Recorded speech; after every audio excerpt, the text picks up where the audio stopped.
Good morning mga ka-farmers. So, present natin yung ating area na dinedevelop.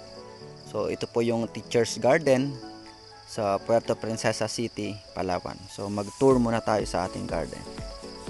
So, ito po yung dinaanan ng bagyo o ng baha ng bagyong Ulysses.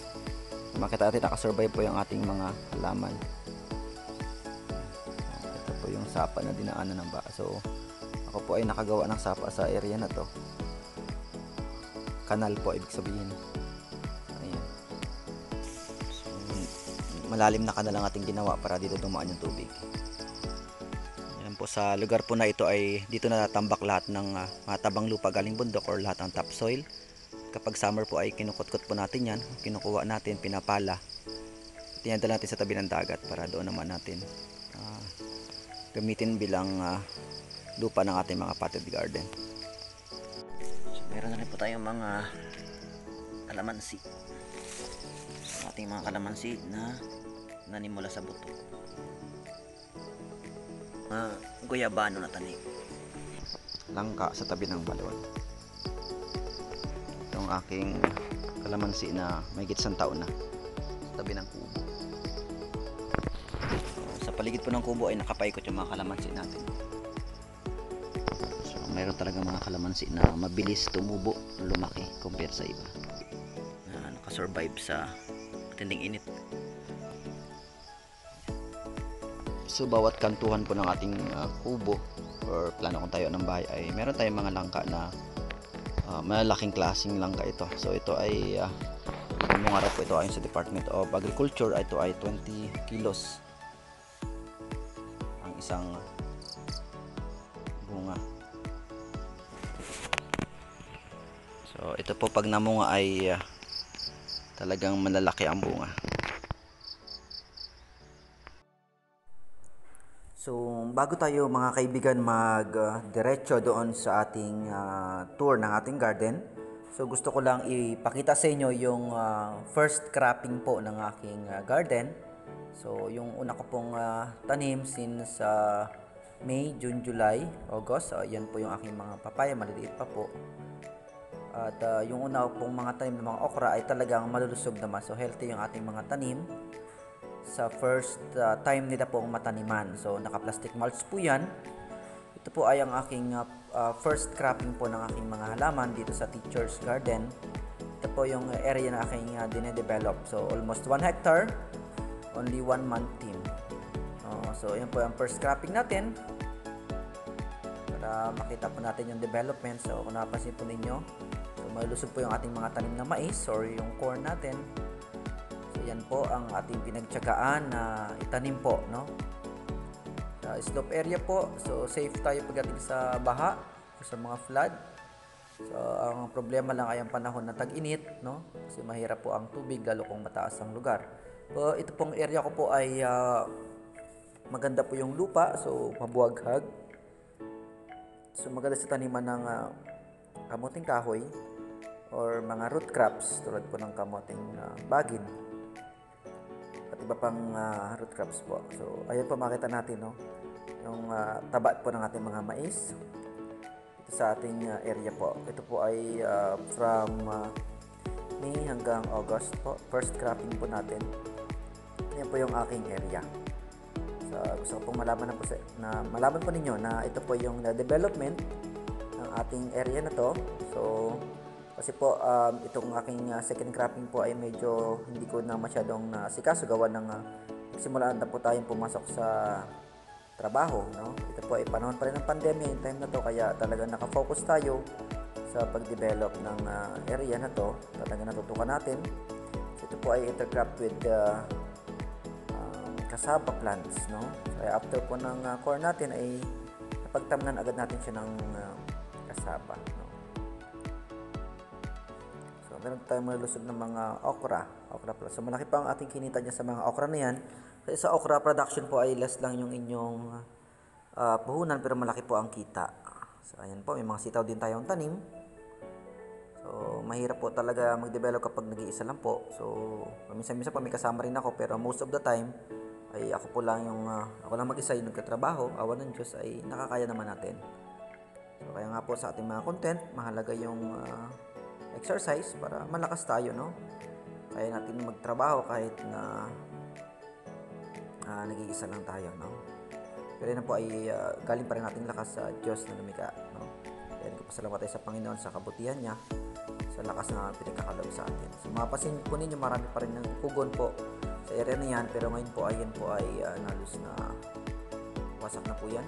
Namatay na po yung mga kugon na yan dahil po na tanggal na natin yung gamit ng herbicide. So meron pa rin ako yung mga ampalaya, tomato, po yung mga plastic mulch po. Talagang preparation po yan sa daanan ng baha. Kaya nakamulch po yan at mataas po yan. So 2 feet ang taas ng ating plot. So may habang 20 meters bawat plot.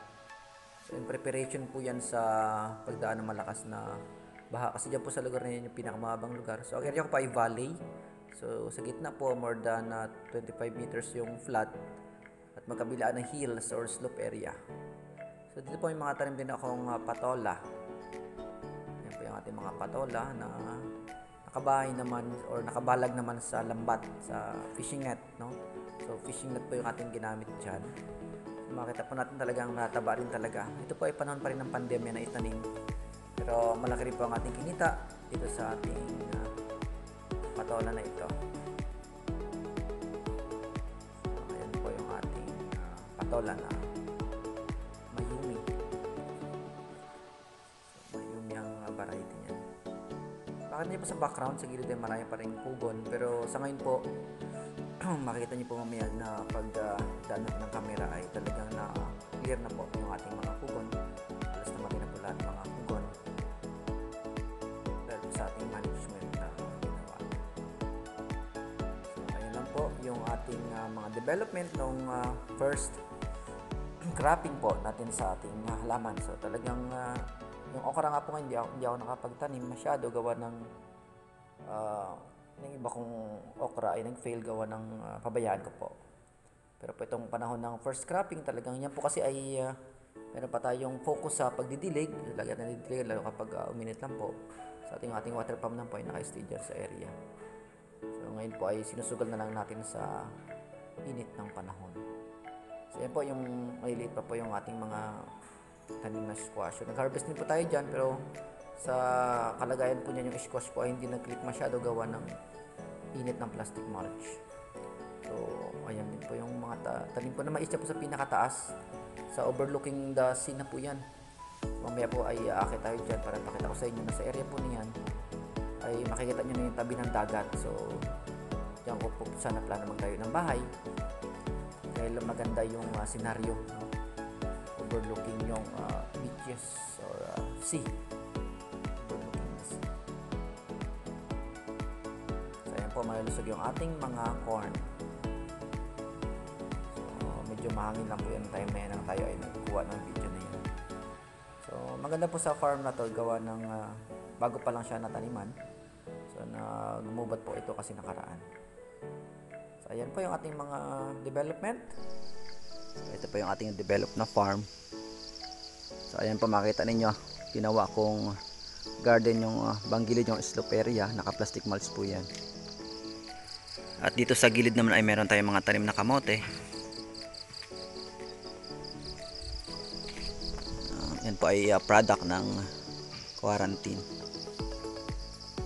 Ito yung mga papaya sa gilid, sa daanan po.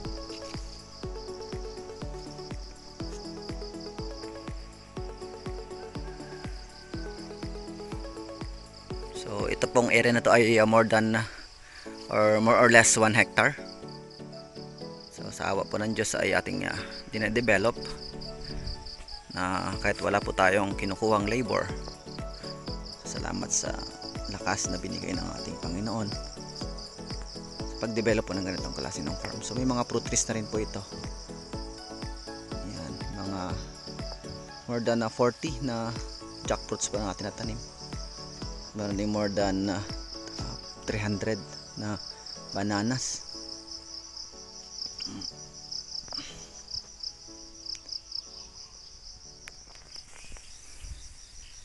So mataba rin yung ating mga langka, jackfruits. Nasa gilid niya tayong mga kamote. Meron din tayong mga gulay. kalabasa, intercrop sa corn, sa mais. Meron din siyang mga saging sa tabi. Kagandahan lang po ng slope area ay safe tayo pagdating sa malakas na ulan or baha. Dito naman sa ibaba ay nagtanim ako ng kamuting bagin. So dito naman po sa baba ay makikita natin yung kamuting bagin. Ayan. So malawak po yan, nakaplat po yan. So dito naman dumadaan yung malakas na ulan, malakas na tubig, no? Lalo kung bumabaha. So naglagay din tayo ng malalim na kanal sa lugar na yan.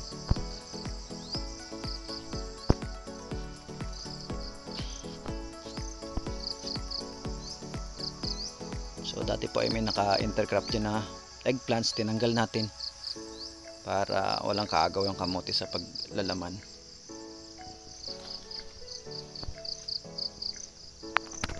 So ito na yung mga bago nating tanim na banana.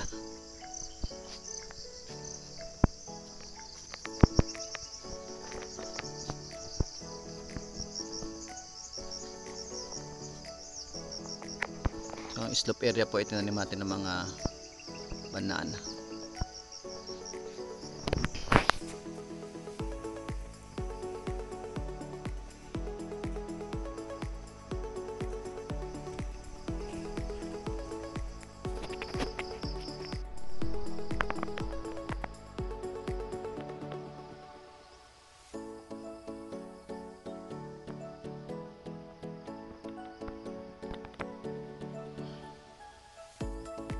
So mayroon pa rin mga area na dapat mataniman, lalo sa pagitan ng mga banana or ng mga saging natin.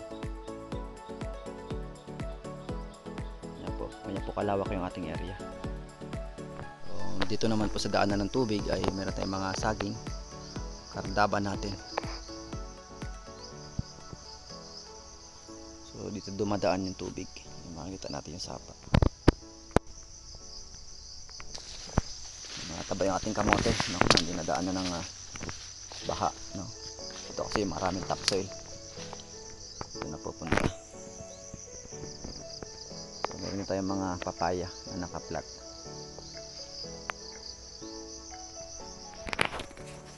So, dito naman po sa banggilid ang tanim ako ng mga corn or mga mais. So, naka-intercrop pa rin yan sa papaya at saging. Ayan po, medyo ang ating area po ay banggilid, so valley po ito, pero mas lamang yung slope area. So meron na tayong saging na, diba? So, dito po yung kahapon yung tinaniman natin ng watermelon. So meron tayong mga papaya.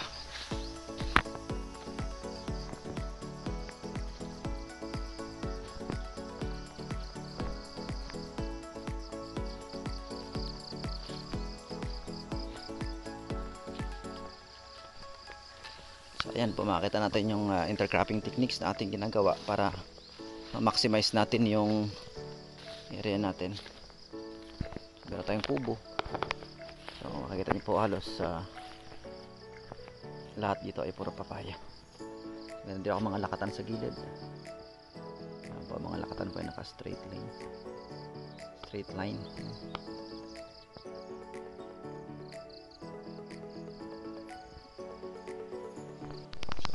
Ito naman po makita natin nagtanim ako ng mga kamuting bagin sa flat kasi hindi nag-click dito yung ating mga eggplants.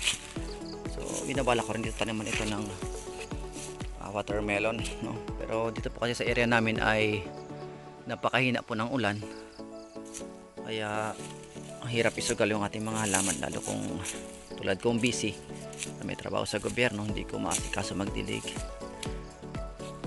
Pwede naman magsugal, siyempre kailangan tanggapin mo kung matalo, no? So, sa atin po kasi namumuhunan tayo, ang farming ay business, lalo kung malawakan, hindi tayo pwede magsugal ng basta-basta, dapat calculated risk, dahil risky rin po ang farming na business, kailangan i-calculate mo talaga, hindi ka matalo. So ito po yung mga lakatan natin, ito yung ating nabalot na lakatan. Mahalaga po yung saging, no? Kasi ang saging ay less than 1 year ay ma-harvest mo na. Siyempre dapat meron ka rin mga gulay para every 3 months meron kang harvest. Siyempre tulad po ng mais. Ang papaya po ay 2 years to 3 years naman po yan. Ayan po ang teacher's garden. So maraming salamat po sa inyong patuloy na pagsubaybay sa ating YouTube channel. So may mga tanim din po akong kasoy. So chinacheck ko lagi yung aking mga tanim na kasoy dito. So, itong area ko po ay kailangan pa ma-develop. Ito yung mga kasoy natin nakaraang bakasyon. So dito po sa taas mga ka-farmers ay nagtanim na ako ng kasoy. So makikita po yung aking area mga ka-farmers. So yan po yung naabot po ng camera. So yan po yung ating area. Hanggang taas po yan. So ito yung mga taba ka-farmers na kasoy, no? So kahit mataas po yung area, ang mga kasoy po ay matataba. Ito po yung mga tanim po ng summer, buhay pa rin sila. So ito po ay nasa top view ng ating area. So ayan po mga ka-farmers, kung natanaw po ninyo ang dagat at highway. So napakalapit ko lang po sa highway. So pwede mo lakarin within 4 minutes. Highway na po yan. At yan po ay dagat na po. Beach po yan. Yan nakikita natin. Ayan.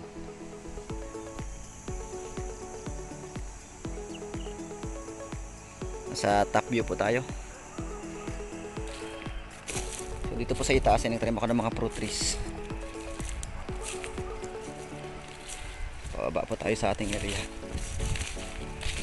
So dito po ay kailangan talaga ng maintenance ng linis. Medyo malawak po yung area natin at ako lang po ang mag-isang katrabaho dito. So ito po ay paunti-unti lang. So every Saturday or Sunday or holiday lang po tayo nagkatrabaho dito. Kaya ko naman yung labor po sa patabas, linis. Kaya siyempre ini-schedule po natin para hindi natin maasikaso lahat. So ito pa rin po yung mga tanim kong kasoy mga kaibigan. Ayan. So actually po matagal ko na rin ito na-develop, kaya lang nang na-busy sa trabaho ayun pabayaan ko. So po ang ganda po rito magtayo ng bahay kasi tanaw na tanaw mo yung dagat. Makikita mo yung dagat niyan po na ito. Tinututok natin ng camera. Pag mataas po yung bahay mo rito ay tanaw mo talaga lahat. Napakaganda magtayo ng bahay dito. Ako po ay hindi pa nagtatayo ng bahay. So actually may bahay po ako pero dyan sa baba. Ayan po yung aking area, nakikita natin. Sa pababa po tayo. So hindi po yung aking mga tanim na kasoy. Ito na naman ulit tanim kong kasoy. Karaan lang po ito tinanim ko mga nung March po. Ayan. Survey po ito. Meron din siyang mga kamuting kahoy. So ito po ay next target ko naman na ma-develop. Kasi wala pa akong time. So nag-focus pa ako sa pagka-time ng watermelon. At siyempre po nag-vlog din tayo. So ang dami nating trabaho. Ng Diyos. Ayan po. Kita ninyo ang ating area. Tabing dagat, tabing bukid. So napakasimple po ng buhay. Lalo kung ikaw ay masipag, magtanim ng mga gulay, prutas, no? So yun na po yung ating mais nakaraan sa ating YouTube channel na video episode, no? Ito na po yung mga naglakihan na po sila. Pero may mga parts din na talagang hindi tumubo. Ayan, mga kaibigan. Medyo malawak po yung ating area. Ito po ay hiram lang, no, sa gobyerno or sa government. Hiniram lang po natin yung area nito.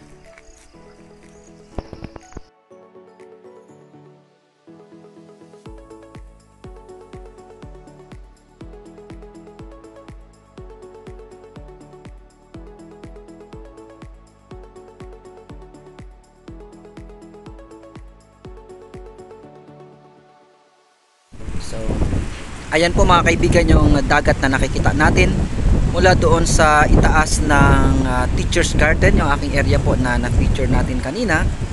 So ngayon po kasi ay amihan na, no? So malakas yung alon. So, kaya po ang ating area ay meron tayong bukid or farm sa malapit po sa tabi ng dagat, at ang bahay ko naman po ay nasa tabi rin po ng dagat. Ito po ako nakatira.